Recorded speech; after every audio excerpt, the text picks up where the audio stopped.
Loyalam E-PAO tabiriba khudimakpu Hudram Susmitana ayuki pau pizari ahamada maru oiba headline. Athouba Yawalo Shing Leikhidabada Swarepa na Awaba Fongdokrakli. Home Guard Singi Talab October Contramato Fawagi Mamanda Lengana Pitopiu Haina Association na Fongdokrakli. Manipuri irang asina angang lising kun mga rom mayung makai thadokdona lairi makoigi damakta child right hi matangda pangthokhaningi haina Pradeep Kumar na Fongdokrakli pau sandona pijari. Athouba Yawalo Shing Leikhidabada Swarepa na Awaba Fongdokrakli. Tha asigi kulhumdoida thokiba kangleipak Manipur thugainaba amadi lamdam asigi ningtam ihau muthanaba atamnana sangsilakiba landa asi thingnabada thawaina pontha pikraba Yawalo RPF amadi Prepak Progressive ki thauna leiraba Yawalo shimwe mafamda Socialist Revolutionary Party Swarepa kangleipakna Yawolge awangba thaki ikai khumnaba pizari haina aina thingkraba Manipur gi lalholup ama oiriba Swarepa gi Publicity and Organization gi thawpuribi MC Saifabina Kutyek Biduna Press Tathadorok Pacherol Amana Hari.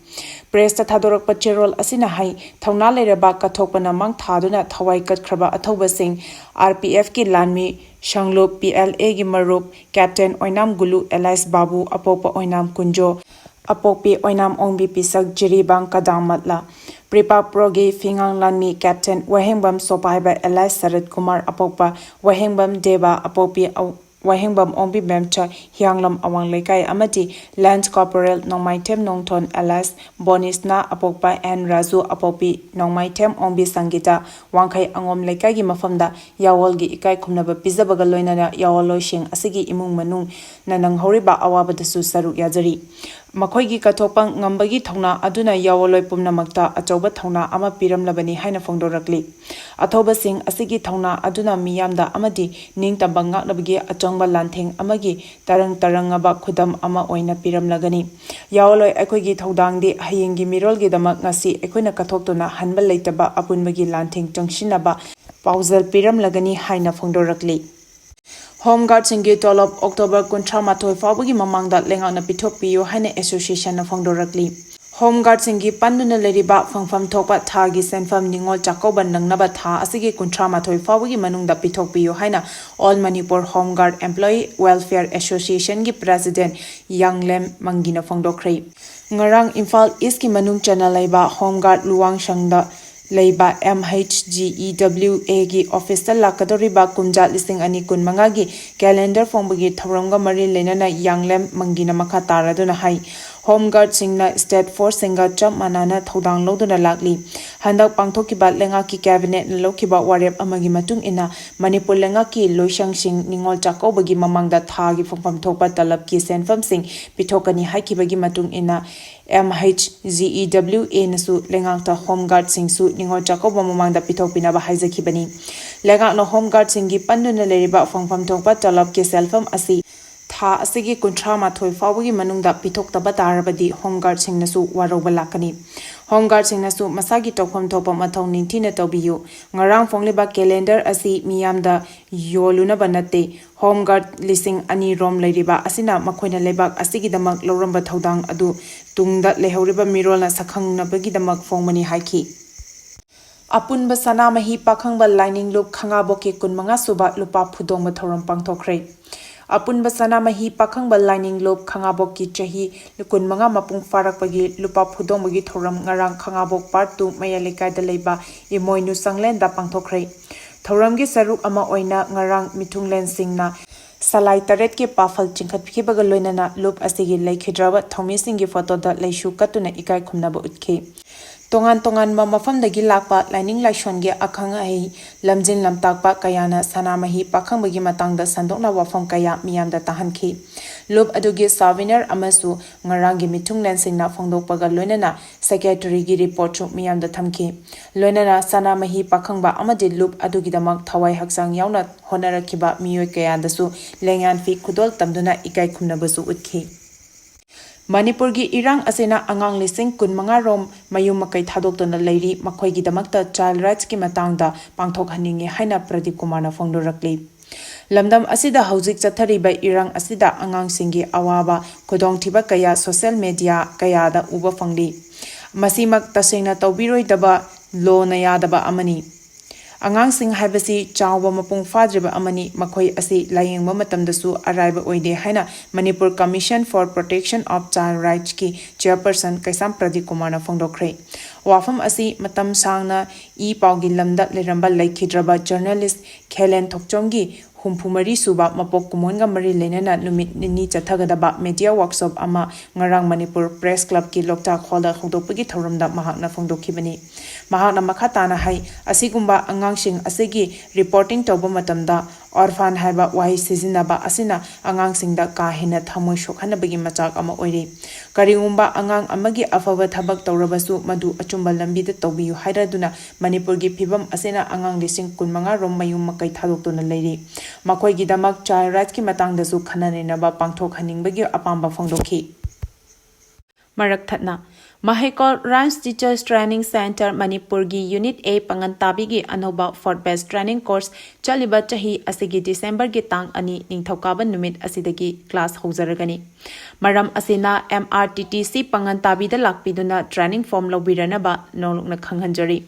Course asida thamjariba khudong chaba singdi Rhymes Teaching Training, Child Psychology, First Aid Course, Yoga, Potloy Makeup Training, Loina na lamdam asida miyamna pamna sizinariba kauna singi craft training gi khudong chaba sing su phangbigani. Hena akupa marol khangmining labadi contact number 9837161295 natraga 9362775603 asidagi khangbiba yagani. Catering amadi trade license by the binupi anina Kolkata Manipur Bhavan gi canteen chalaramadi thingjin kre.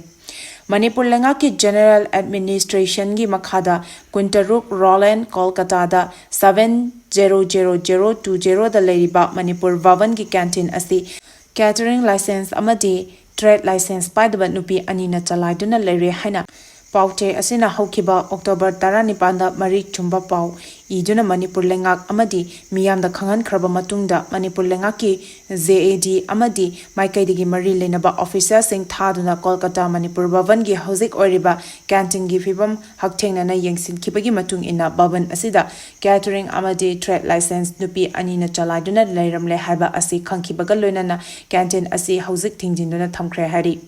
Pauche asina fangba paugi matung inadi Kolkata Manipur Bhavan gi canteen asi thingjin khibadigi hozik Bhavan asida matam gi oina laktuna thungpham oideba miyoshingna chaba thapagi potlam sing phambang ngamdabadagi awaba maya chauna mayokna rei. Maru oina Manipur dagi Kolkata Manipur Bhavan da thungpham oideba miyoshingdana hena awaba asi mayokna re hari. Kolkata Manipur Bhavan gi counter asi mathong maram khangdana catering amadi trade license by the nupi anina chalairamniba asi Bhavan asigi DRC oiriba miyoi asina ayaba pibedagini. Lunana DRC na naknabani haiba Bhavan asida niyam lana tha 12 muk leishilamba mutum macha koba Imphal-dagi nupi amana nupi ani asi puraktuna canteen asi chalaibagi thabak tawhankibani hari. Pau asina hai hojiksu Kolkata Manipur Bhavan asi mapu pandabaga pangkhak oiri. Kolkata Bhavan gi Deputy Residence Commissioner DRC oina thau puribi asina haukiba September 8 da Kolkata Manipur Bhavan asigi damakta catering license amadi trade license paiba matik chaba miyosing kaunabagi tender notice ama Manipur da fongba pauche amada haptuna kaukiba adusu aremba oiduna tokre.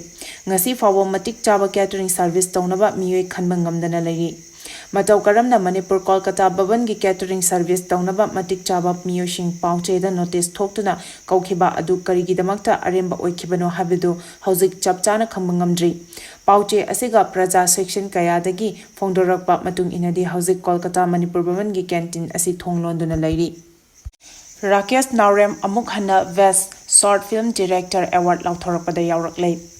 International Film Festival ama oireba International Pulari TV Awards lisingani kunmarigi award fanglagadaba singi minglauk thorakpada subnatagi minute ahum tamak sangba Manipuri short film Use Me gi director Rakesh Naurembu Best Director in Manipur gi oina lauk thorakpada yaurakle haina E-PAO Film Production na Manipur gi Office Secretary Naurem Thoitoiba Maitaina press ta thadorakpa cherol amana hari. Cherol asina hai Indian eminent Theatre and Film Director Dr. Pramod Puyanur na Jury Chairman oiriba Film Festival asida Kadikan Film Actor Vasu Pravin Kumar, Eminent Film Director Actor VC Prem Kumar amadi Film Director Jolimas Nachingba Indian Cinema gi saknaraba miyoi kayana jury member sing oiki. Tha asigi kunmanga da Thiruvananthapuram da laiba Kesari Hall da pangthokiba award announcement gi akhanaba press conference amada Film Festival asigi chairman Dr. Pramod Puyanurna Rakesh Nauremda Best Director in Manipuri gi pinaba lauthokibani. Ningsing Bayai Festival asida Avijit Purohitna Best Director in Canada amadi Srinu M the Best Director in Tamil Pinagidamak Lauthoki. Festival asigi Best Short Film Award na Arjun Rajesh ki Sugandhi gi Best Director na Malayam Short Film gi Director Manos Muhananda Piragani haina Lauthoki. Lemzaningai Oiraba Film Award asi Chahi sigi September da Lautholagani haina press conference aduda Fongdokrakli. Paugi marak thatna Loyalam E-PAO tabiriba khudimakna channel asibu nungsibiduna like amadi subscribe tawbiduna subscriber masing hengat hanbada adomsu mateng pangbiyu. Aroibada maru oiba pau amuka hanna pizari. Athouba yawaloi shing Leikhidabada Swarepa na Awaba Fongdokrakli. Home Guard Singi Talab October 13 fawagi mamangda lengana pitok piyu haina association na Fongdokrakli.